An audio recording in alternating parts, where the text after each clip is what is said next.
14장 중요한 세 가지 원칙 지키기.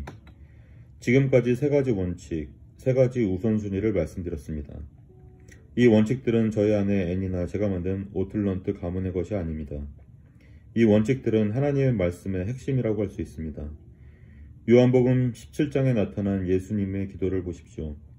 이 장은 하나님과 그의 아들 예수님 간의 긴 토론의 놀라운 기록입니다. 그리고 하나님은 우리 인간들도 이 장에 참여할 수 있게 하셨습니다. 이 기록은 세상의 모든 기록에서도 볼 수 있는 것과는 다른 것입니다. 그렇다면 하나님이 그의 아들에게 이야기하실 때 하나님이 말씀하시는 어떤 부분을 우리에게 알려주시길 원하신 것일까요? 하나님은 마음에 다음과 같은 세 가지 관심사를 두셨습니다. 1절에서 5절은 하나님과 그 아들의 영광, 6절에서 19절 성도들의 안녕, 20절에서 26절 믿지 않는 자들에 대한 전도. 사랑하는 여러분, 여러분들의 마음이 하나님과 합한다면, 보다 가치 있는 삶을 원한다면 이 세 가지 원칙을 간과해서는 안 될 것입니다. 첫째, 삼위일체 하나님을 사랑하고 그의 영광을 위해 사십시오. 둘째, 다른 성도들을 사랑하고 돌보면서 친교를 나누십시오. 셋째, 가능한 모든 방법을 동원하여 믿지 않는 이들을 사랑하는 마음으로 전도하십시오. 요한복음 15장에는 십자가에 달리시기 전에 예수님이 제자들에게 하신 세 가지 명령에 대해 말하고 있습니다. 1절에서 11절 내 안에 거하라, 12절 17절 서로 사랑하라, 18절 27절 세상에 나가 증인이 되라. 이 세 가지 명령은 남녀노소를 불문한 모든 성도와 모든 교회를 비롯한 소모임과 선교단체를 향하신 말씀입니다. 여러분이 어떠한 위치에 있든지 먼저 하나님을 사랑하고 이웃을 사랑하며 복음 전파에 힘쓰기 바랍니다. 이 원칙들은 전 세계 크리스천에게 해당하는 것입니다. 물론 이것이 모든 성도가 따라야 하는 모든 원칙을 세세히 제시해 주는 것은 아닙니다. 그러나 시간과 공간을 초월하여 성도가 나아가야 할 기본적인 방향을 제시해 주고 있습니다. 1981년 독일 페델바흐에서 설교했던 제 설교 노트에 이렇게 적혀 있습니다. 이 원칙들은 신앙적으로 성숙하게 한다. 예수 그리스도와 동행하는 삶이 미래를 예측할 수 있게 하는 것은 아니지만 미래에 대한 두려움을 사라지게 한다. 이 글을 읽으면서 여러분의 가슴이 뛰고 내 삶의 목표를 다시 세우고 삶에 대한 새로운 시각을 가지겠어. 내가 꿈꾸는 것보다 더 잘 해낼 수 있다고 믿어. 라는 생각을 했을지 모릅니다. 이렇듯 새로운 결심을 하기까지 이 책을 덮지 마십시오. 여러분의 꿈은 이룰 수 있습니다. 하나님 앞에 섰을 때 기쁨으로 성실한 삶에 대한 상급을 받을 수 있습니다. 이는 우리가 다 반드시 그리스도의 심판대 앞에 드러나 각각 선악간에 그 몸으로 행한 것을 따라 받으려 함이라. 인생은 한번 흘러가면 그만입니다. 그 누구도 시간을 거슬러 갈 수 없고 되돌릴 수 없습니다. 그래서 우리에게는 과거가 아닌 지금 이 순간부터만 존재합니다. 지금까지 여러분이 깨닫지 못한 것에 대해서 하나님은 답을 알려주시겠다고 하셨습니다.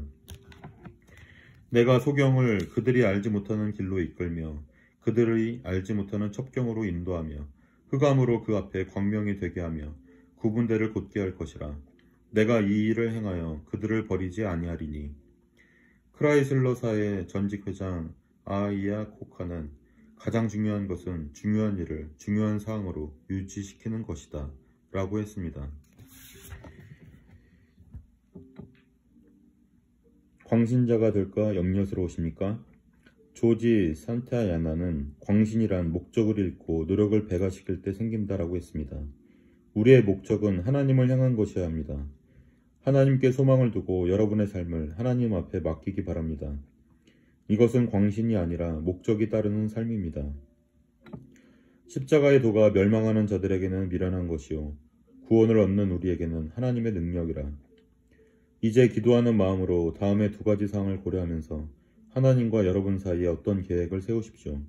첫째, 앞으로 무엇을 할 것인지 결정하십시오. 정말 간단하지 않습니까? 우선 세 가지 원칙, 즉 하나님을 위해, 그리스도의 지체를 위해, 예수님이 죽기까지 사랑하신 세상을 위해 무엇을 하고 싶은지 결정하십시오. 보다 구체적으로 들어가 봅시다. 만약 인생의 목표에 대해 생각해 보고자 한다면 다음 주는 여러분 인생에 있어서 매우 중요한 순간이 될 것입니다. 다음 주에 여러분의 꿈을 위해 준비를 해 나갈 첫 발을 내디딜 것이기 때문입니다. 상당히 힘든 일일 겁니다. 그러나 한편으로 생각해보면 쉬운 일입니다. 종이 한 장을 꺼내서 먼저 3가지 법칙을 적으십시오. 그리고 하나님의 목표 몇 가지와 교회의 목표, 그리고 여러분이 하고 있는 일에 관한 여러분 자신의 목표를 쓰십시오. 저는 여기 어떤 내용이 들어갈지 모르지만 하나님께 기도하면서 어떤 상황을 써야 할지 알아낼 수 있을 것입니다. 여기에는 아마 교회에서의 예배, 매일의 성경 공부와 기도가 포함될 것입니다. 그리고 성도 간의 교제와 교회의 부흥, 전도, 나눔, 하고 있는 일에서의 성취 등이겠지요. 구체적으로 적으십시오. 이를테면 이런 것들입니다. 매일 큐티를 하겠다. 11조를 드리겠다. 진정한 예배 자세를 배우고 싶다. 3명의 믿음의 형제 자매들에게 매주 성경 공부와 기도 모임을 제안하고 싶다. 배우자와 적어도 일주일에 5번은 함께 기도하는 시간을 갖겠다. 자녀들과 정기적으로 가정 예배를 드리고 싶다. 옆집 가정을 적어도 올해 말까지 전도하고 싶다. 이 책에 소개된 선교 방법 중 하나를 택해 동참하고 싶다. 이제 각 항목 옆에 이 목표를 위해 이번 주에 무엇을 할 것인지 시간표를 만드십시오. 그리고 다음 주에도 이같은 계획표를 작성하십시오. 제 아내와 저는 ABC 렌트카 회장님이 쓴 소책자지만 위대한 내용을 담은 조직화라는 책을 읽고 이런 계획표를 만들면서 많은 도움을 받았습니다. 처음 사장이 되었을 때 목표를 재정비해야겠다라는 결심을 했다고 합니다. S사가 내세웠던 운전자를 두지 않는 렌트카 업계에서 가장 수익을 많이 내며 가장 빨리 성장하는 회사가 되겠다는 목표를 달성하는데 6개월이 걸렸다고 합니다. 이 목표를 사무실 곳곳에 눈에 잘 띄게 붙여놓았습니다.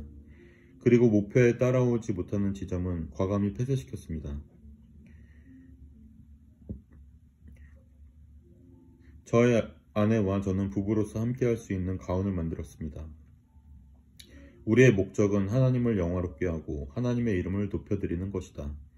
하나님께서 우리 둘에게 새로운 목적을 주셨으니 우리 목적은 국내외 젊은 크리스천 지도자들을 훈련하여 하나님의 이름을 높이고 하나님 뜻대로 사는 것이다. 저희 부부가 가끔 신혼부부를 위한 제자훈련을 할 때 젊은 부부들에게 자신들이 지키기 위하는 가운을 적게 하고 이것을 액자에 끼워 잘 보이는 데 걸어두라고 권고합니다. 둘째, 무엇을 하지 말아야 할지 결정하십시오. 모든 피조물은 중요하지 않은 것은 버림에 답니다. 대부분 성도들은 과도한 스트레스를 받으며 바쁜 삶을 살고 있습니다. 어떤 흥미진진한 일을 제의받더라도 한숨 쉬며 못하겠는데 정말 바쁘고 피곤하거든 하면서 거절할 수밖에 없습니다. 다시 말해서 지금 너무 많은 일들로 정신없이 바빠라는 뜻입니다. 이분들에게 필요한 것은 끊임없이 버리고 채우는 일을 반복하라는 것입니다. 그런즉 누구든지 그리스도 안에 있으면 새로운 피조물이라 이전 것은 지나갔으니 보라 새 것이 되었도다. 늘 생기 있고 민첩한 성도들에게 봉사할 수 있는 새로운 기회가 주어지면 와, 하나님의 영광을 위한 일이군요. 이 일을 위해서 제가 무엇을 내려놓아야 할까요? 라고 말합니다. 사도행전 6장 말씀을 보면 지도자가 가장 중요한 것을 하기 위해 무엇을 버려야 할까를 자문했을 때 교회가 빨리 성장했습니다. 즉 지도자들은 중요하지 않은 사항들을 다른 사람들에게 맡기고 자신들은 기도와 말씀에 더욱 힘썼던 것입니다. 중요하지 않은 것은 재빨리 버리고 보다 중요한 일에 매진하십시오. 여러분의 꿈을 이루기 위해 무엇을 버려야 할지 신중하게 생각해 보기를 바랍니다. 운동장에서 다름질하는 자들이 다 달아날지라도 오직 상 얻는 자는 하나인 줄을 너희가 알지 못하느냐. 너희도 얻도록 이와 같이 다름질하라. 이기기를 다투는 자마다 모든 일을 절제하나니 저희는 썩을 면류관을 얻고자 하되 우리는 썩지 아니할 것을 얻고자 하노라. 여러분 중에는 아마 지금 직장에서 너무 바빠서요. 한 10년 더 열심히 일해서 승진하면 좀 나아지겠죠. 그런데 지금은 이렇게 열심히 일해야 하거든요. 라고 말씀하시는 분도 계실 겁니다.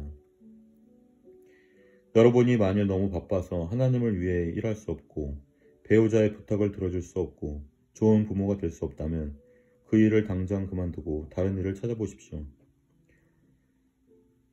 목회자를 제외하고 우리의 직업은 세 가지 원칙의 한 부분이 되어야 합니다. 즉, 하나님과 다른 사람들을 위한 전업을 더 잘 해내기 위한 부업이 바로 크리스천의 직업관입니다.